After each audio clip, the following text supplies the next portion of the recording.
don't become the bank for your business, right? Take some liquidity, and that employee ownership trust might be the way to go about it. The businesses that focus on enterprise value are the ones that really crush it, because they understand that it can't just be dependent on them. People want to be bought in. They want to feel part of something, a part of a team. People play sports because they like that partnership of playing and winning and achieving or whatever. And so, and I think that more and more people these days don't want just a paycheck. Hey there, entrepreneur, and welcome back to the Scale to Sell podcast, the business owners podcast where we help you grow your transferable value, create more freedom, and exit on your terms. This is episode number 64, Business Growth Strategies for 2026, Trends Every Owner Needs to Know. So for those of you listening, Steve and I just got back last week from a really big conference out in Nashville, which was pretty awesome. My first time being at the Exit Planning Institute's Exit Planning Summit, where they get together all kinds of certified exit planning advisors from a whole host of disciplines, from tax backgrounds and legal backgrounds to value advisors, financial advisors, and everything in between, and really understanding how to help business owners grow the value of the business, know what that looks like, and be able to create more options and more freedom, no matter what discipline everyone's kind of coming from, which was a really cool experience to be a part of. They collect so much data. Yes. You think most business owners, because for decades, most of the business owners have been baby boomers. But as those are exiting out of their business one way or the other right now, of course, more Generation Xers, millennials, and the way they think of, all of us think differently about businesses. It's intriguing about the science of it all. And, the younger people want to have that work-life balance where the baby boomers like me just grinded it out, we'll work 168 hours a week. All right. So anyway, but things are changing out there. But also the talking point today, growing the value of the business, because it's a big deal for not just exiting the business, but just the operation of the business and making sure it's sound. But anyway, some great topics today. Absolutely. So we're going to kind of deduce down 3 days worth of stuff into some of the key practical takeaways for you as the business owner, what you should be thinking about if you're looking to grow the value of your business, create more freedom, create more options for you both now and in the future when it comes to your relationship with the business and what that means for your personal life as well. All of those things and more, talking about it on today's call. So one of the first points that we're going to talk about is what the first speaker that we were at, we had a little bonus workshop at the beginning.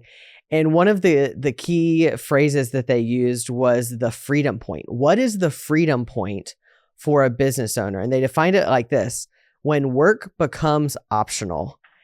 And you could just see the light bulb going off and everyone in the room when they started to understand how to think like a business owner and how to understand what it is this work is trying to accomplish when we're talking about knowing the value, growing the value, protecting it, harvesting it. The freedom point, when work becomes optional. No doubt. When you can, if you're looking at exiting the business, between your personal assets and can I harvest enough equity out of the business to cash out, hopefully mitigate taxes like we talk about, and go off into the sunset and not miss a beat. All right. That's one freedom point. But you can also have a freedom point. Hey, I don't want to exit, but I want to have some more time and having systems and processes in place where I can go have a life, go take a couple weeks off, a month off, and not having to worry about the business crashing and burning. You start to see this difference between having to be involved in the day-to-day business and getting to choose how you're involved and adding the most value while still protecting the other aspects of your life, both personally and financially, and what opportunities that creates because you have those things in place to be able to do that, to not have a business that is wholly dependent on you, and what the options that creates, that freedom point. Most business owners look at a top line, bottom line. What did my gross sales do last year? What did I net out of the business? And if that number's up, they think they're creating more value. And that may be true. It may not be true. Yeah. Right. And so if your business is highly dependent on you, right? And you can't take a day off, a weekend off, or just, and that means it's less valuable to somebody, because eventually, we said it here before many times, if you're going to ever exit your business, whether it's handing the baton over to your kids that get to run the business or sell it to a third party, it's less valuable to the marketplace, especially if you can't take some time. If you're so centrally, essential to the business, then it's less value. The other thing I'd tell you really quick, and I don't know if it's on your script, I use an example of somebody that has a business, and this is true of most times. About 80 to 90% of your net worth business owners is tied up in your business, right? So I use somebody's business has truly been valuated. They've had a true valuation done recently by our team of $10 million. That person has $700,000 or $800,000 in investable assets. So 10%, about 10% of their money not tied up in the business. So what happens if the business is now worth $10 million bucks? But what happens if they needed to be worth $15 million to exit and live on the same lifestyle? What happens if something happens to the business? Distress, AI, competition, loss of a key contract, loss of a key employee or whatever, and now it's not worth $10 million anymore, it's worth $7 million. Well, now you're stuck. So knowing the value, protecting the value, growing the value as getting to that freedom point as Adam spoke of. And part of what you were getting at there hits on one of the other focuses of the conversation that we were having, and that's the businesses that focus on enterprise value are the ones that really crush it, because they understand that it can't just be dependent on them. Otherwise, they are the bottleneck. They are the ceiling at which the business can operate, because everything would have to go through them. But the businesses that have that shift, that we're gonna talk about this more. I'll give you a little sneak peek in episode number 65, our next episode, is going to be devoted to that topic of enterprise value and making that shift from just the top line, understanding the revenue, and thinking that your income is the determining factor in what the business is actually worth, and really understanding what are the drivers of enterprise value that create not only financial freedom for you, but also other points of freedom as well. Quit focusing on just top line, bottom line. Yep. And focus on that will go up. If you build value, Yes. that will go up, right? But value doesn't necessarily increase just because you increase your gross sales and your net profit at the end of the year. Focus on value, no doubt. More to come. Stay tuned. Make sure you're subscribed to the podcast so you know when episode number 65 comes out, and we'll dive into that topic even more. So it was a great setup for next time. One of the other aspects of the conference that I think was really interesting to note was the emphasis on personal planning. So we've often talked about the three legs of the stool: the business, the personal, and the financial. And this, the personal leg of the stool is the one that, admittedly, as we were talking in the conference, is the one that often gets overlooked by the vast majority of owners, specifically in the baby boomer generation of things. And one of the points that I think is really important for us to touch on is this idea that the three legs of the stool aren't a trade-off. And as a part of the research that they were sharing and insights from business owners, is that sometimes it feels like to the business owner that if they think about and work on the personal or the financial legs of the stool that we talk about, that they're somehow going to give up on, or they're going to have to pull back on the growth of the business that they want to see happen in order to work on those other things. And that's not really true. And one of the things that really stuck out to me was this idea. The speaker used the idea of the freedom flywheel concept, how personal planning drives forward the business planning, and how business planning and focusing on creating that enterprise value is what helps propel your financial planning forward as well, so that it is constantly improving and accelerating the growth of all three aspects that you need in order to grow and exit successfully. So many of us are tied up in the business is our identity, that you don't have time to work on yourself, to improve yourself, your leadership skills, your personal life, right? And so it all begins to suffer at some point in time. You can do it for a while. You can grind it out for years, decades even, but at some point in time, the sooner the better, then everything starts to settle in. Blood pressure comes down. You have a life. your family, your relationships with your family gets better, your relationships with your employees, because you're empowering them as well. And anyway, it just all ties in together. I like it. Well, and part of that too, the personal planning aspect is, what does your life look like beyond the business? And for so many business owners, the identity is connected to being a business owner. And so there is, for those that have exited either because they wanted to do something else, or needed to because of some issues in the business or in their personal life, it's amazing the amount of people who have neglected the personal planning, who then describe themselves as feeling lost, as regretting the way that they exited because they didn't have things figured out the way that they needed to in order to really capitalize on what they were hoping to accomplish. They didn't really do what was necessary in advance of those changes and transitions in life, to where when it actually happens, it's like a letdown, because they really didn't have anything that they were looking forward to doing, and really missed out on some opportunity there. Most businesses will not successfully sell. We've said it here before, when we first got started, only 20 to 30% of businesses successfully sell. That means you get the money out of it that you thought you would get out of it. Out of those that successfully sell, so it's only 20 to 30%, 76% of those are unhappy with the outcome. That means maybe they got the money, maybe got a lump sum more money than they ever thought, but didn't have a purpose, didn't have a life, mission after the business. What's that look like the next day? And you don't wait till you sell the business to figure it out. You start working on it now, because it will drive you crazy, and or of course your loved ones as well. Although, to be fair, the stat is also that it's like 3% of people actually get what they expected from the business, because they didn't do the types of planning that we've been talking about. That's a staggering number. 3%, not 30. 3. When everything comes together. When everything comes together. Yeah. Money comes together and you got to personally lined up what to do. Only 3%. That's why we're having these kind of conversations. So we want to increase the success rate to get your number. Yep. And or that you don't have no regrets when you leave the business. It's hard. I got a business owner right now, the partners, and he says he wants to sell. The other partner wants to sell. The other one says he wants to sell.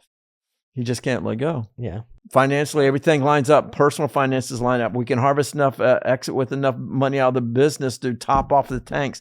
But he says he's ready to retire, but his actions say another thing.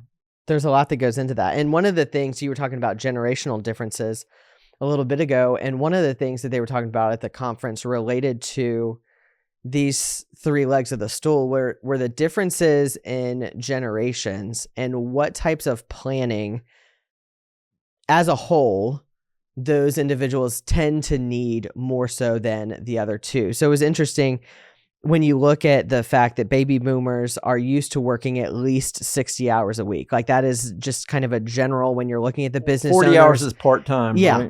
Right? I've heard those heard those statements a lot when talking with the baby boomer business owners. So their generation tends to need more of the personal planning. What does the life look like outside of work? And how do you create that identity outside of being a business owner that really creates the whole person for you to look forward to when you're no longer doing the day-to-day grind and involved in the business in the same way? So it was interesting that as we're looking at more of the Gen X and millennial generations as business owners, you're seeing some differences come up there. And where Generation X is known more for the save and being maybe financially responsible in some ways there, and having a little bit more of the work-life balance than the prior generation, there tends to be a need for the business planning. What is the roadmap, the key drivers in their business that they need to focus on in order to drive that enterprise value that we've been talking about? And having that guidance, that accountability, that structure in place to be able to effectively grow the business where they need it to in order to accomplish those personal goals and the financial needs that they have outside of work. And then the last one, the millennials, which I fall into that category of. So I'll speak for myself here. Our generation is known as the one that's the earn to spend, right? Like as soon as it comes in, it's going out to something else that we want to do. And so while learning about how to grow the business the right way by focusing on value and having that personal planning are still important, tend to have more of a need for the financial planning and having the guidance and accountability on that side that maybe some of the older generations were better at than our generation tends to be, again, as a whole. So it's interesting the research they did to come all up the with data, but it makes sense, right? Because it just makes sense, and if you think about it, but wherever you fall online, and now we're having even younger people than millennials jump into the business space too. So they'll have other studies here shortly. Yeah, it's exciting to see how all of these things play out and what are the needs for that particular business owner and how the planning really is personal to them and what is that they're trying to accomplish Customized. and how it all fits together. We had the opportunity to be a part of one of the tax planning workshops, which reminds me, even though I am an attorney, of just how much having people that are specialized in these areas is necessary in order to speak to the specific situations that you have in your life and business. And one of the phrases that stuck out that they kept repeating and is worthy of note here is the key to success when it comes to tax planning, besides being proactive, which we've talked about as summarizing that, is the timing, combining, and sequencing. There are a lot of strategies out there that business owners need to be aware of because of the tax planning team and of lawyers and tax planners that we have need to be aware of.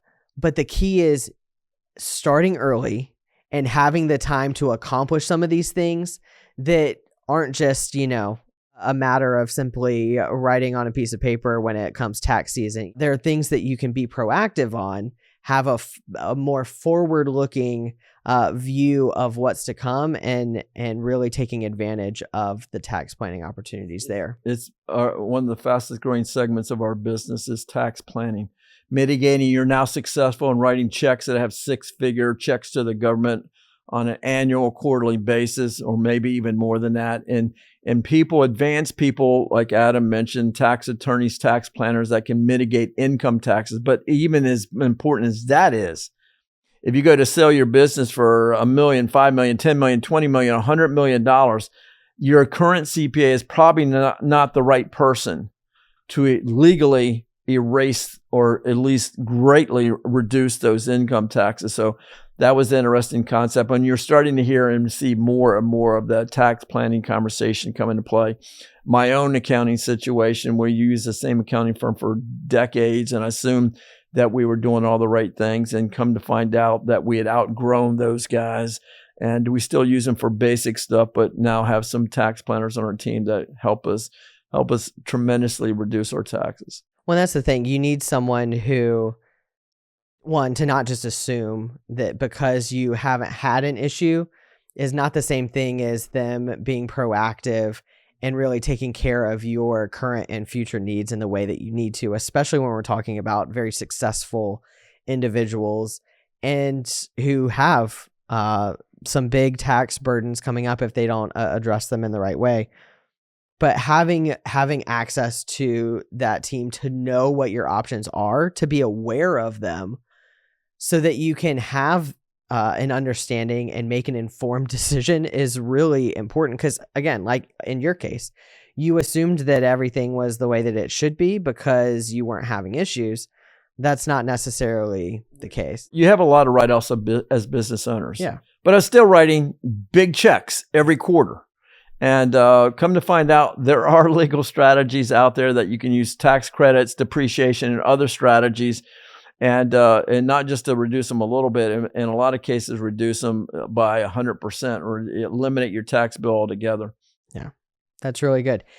One of the other interesting conversations that we were able to have at the conference there in Nashville was this opportunity to understand the exit options of business owners, especially in unique ways, things that people wouldn't normally consider or think is a viable option for them. And so often we talk about is someone looking to do an internal transfer, an external one, and there are some variations and some hybrid combinations that people can do, which again, many business owners don't even consider those basic ones. They just kind of make a general assumption about things and don't even know the specific options they have. But we were able to learn about some newer ones on the market with like the employee ownership trust and how that brings in new opportunities that aren't maybe as expensive or time consuming as the old ESOP strategies too, that again add something to the conversation that business owners should consider. No doubt. And so there's everybody thinks about, well, I'm going to hand it off to my kids. Well, there's right ways to do that and wrong ways to do that. For sure. Or I'm going to sell to a competitor. One of the M&A specialists there that we know well, he says, do not take unsolicited offers for your business. Right. Yeah. Right? So Scott Bushke was just on the podcast here recently, and he talked about POMO, the power of multiple offers. Yeah. Right. And we talked about this in the M&A movie that we helped, take to, get out there in the marketplace here a few years ago. Executive producer on it. Yep. And anyway, and so they'll come in with a high number. It looks attractive. One, is it enough? Even if that number is real, is it enough? But two, a lot of times they'll ding you up. They play this game. Yeah. And finally, instead of getting $10 million, you end up with $3 million. Well, and so they drive the value down. They do make you have earnouts and other kind. So anyway, so there's that. So yeah, there's all kinds of strategies. The employee ownership trust was new. I knew about ESOPs and all that highly involved, but the employee ownership trust was a unique one that I've taken to some business owners now, and they're intrigued, and we're looking to get set up right there. It allows you in this case to sell and take some equity off the table. Mm-hmm. Give your employees ownership in the business, all right? And so you get some liquidity right there. They get some ownership. You give them ownership in the business. A lot of times they'll start acting like owners, meaning it matters to them. Yeah. They'll go the extra mile and building up that value and building up the value. So it makes sure whatever percentage you retained and you didn't hand off to the employees, sell to the employees through this trust maneuver, your cut of it will be even more valuable if you decide to cash out all the way in the future, or not. You build it up and made them ownerships, and now you can take off more time and just keep the ownership. So there's umpteen different ways. These are just a couple ones that we haven't talked about before. And again, it goes back to this idea of when you're aware of things that are possible, you begin to see different options and understanding what benefits are there. That's the best situation for you and your business and what that looks like going forward. When you've got a team of people that understands what they're doing, bring together the right people to help keep you informed and have that plan in mind of what you're hoping to create. And even if it's your kids, I would include them in that too, because you should not just hand your business to your kids and they're going to pay you out. You're going to be the bank. I would include them in there because you need some liquidity off the table, and we can help mitigate that taxes too, and not jam up the business, not jam up them. But don't become the bank for your business, right? Take some liquidity, and that employee ownership trust might be the way to go about it. Yeah. The last session that we're going to talk about today, because we're going to continue the conversation with enterprise value in the next episode. So we got to hear from Super Bowl champion and what I'm now referring to as the king of culture, because that was his whole talk. Ben Utecht, who played with Peyton Manning back in the day with the Colts, and Coach Tony Dungy and all, which was so cool. Got to take a picture of him with a Super Bowl ring. It is very sparkly. But one of the things that he was talking about was this idea of building a culture that pours purpose into people, right? You can build a culture by default, just whatever you do, or you can do it intentionally. You can build a culture by design. And there were a couple points to this that I think are really important for business owners. And he defined it this way: culture is what we believe, why we believe it, and how we believe it. And he gave this example of the huddle.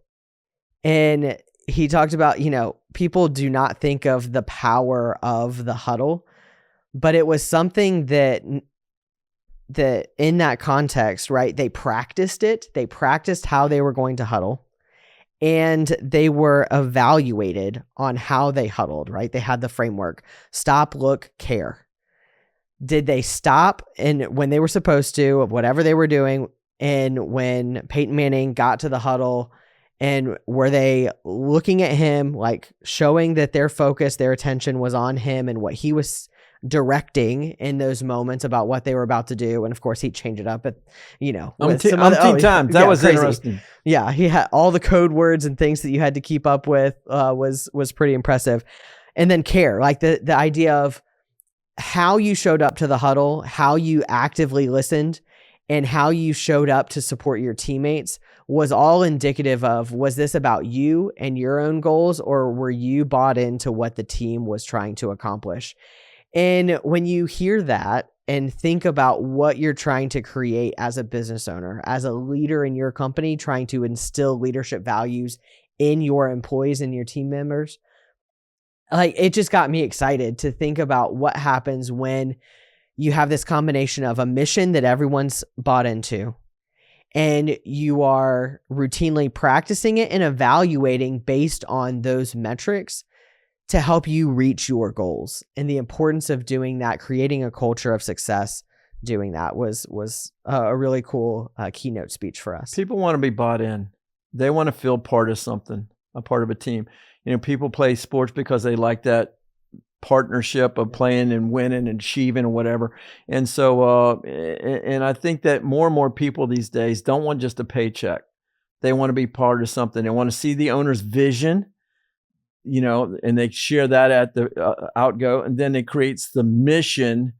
And then you create, if you do it long enough, and it becomes, you get everybody working on it together, it becomes that culture of caring, and it goes to your employees, to customer service. Everybody knows their role is important, right? It's not just the Peyton Manning being the quarterback. It's the tight end, it's the blockers, it's the centers. It's paying attention, because Peyton, I love this, because he said Peyton would have all kinds of audibles up there. And most of it was fake. Except for the one key word that you needed to hear.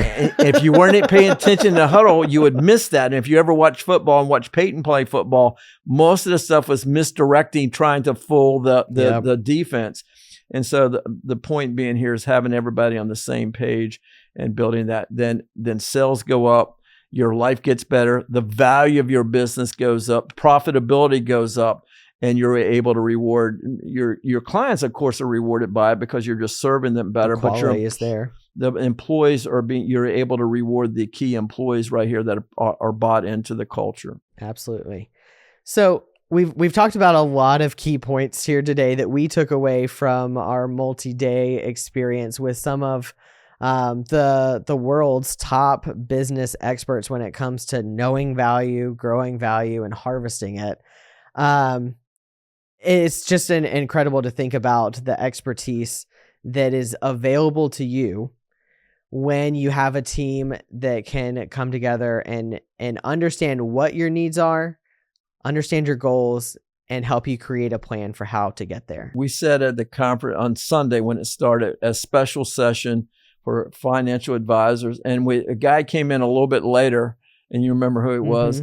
And he sat down, and during the break, I go, "Where are you from?" I was thinking he's from Colorado or California or Florida or somewhere. We're in Nashville. Dubai.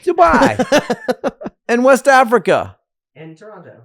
And he goes, as we were talking about things, when he says business owners are the same worldwide, right?